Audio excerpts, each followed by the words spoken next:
This is Clive from Streamline Systems. Today I'll be explaining how to use and maintain your Ecoshine Indoor Cleaning Kit. This kit is designed to clean low-level indoor windows and surfaces and should not be used to clean floors. Screw the aluminium pad holder to the end of the Streamline Ecoline pole. Attach the microfiber pad to the Velcro on the aluminium pad holder. Extend the pole if necessary by lifting the lever clamp and closing again when at the desired length.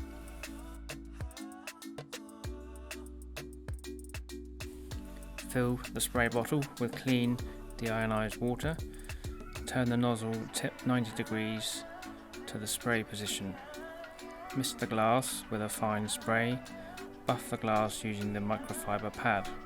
Wash the cleaning pads after each use. The microfiber pads can be washed at temperatures of up to 60 degrees using ordinary detergent and can be washed up to 50 times without losing their integrity, providing that bleach or softener is never used and the pads are left flat to dry naturally.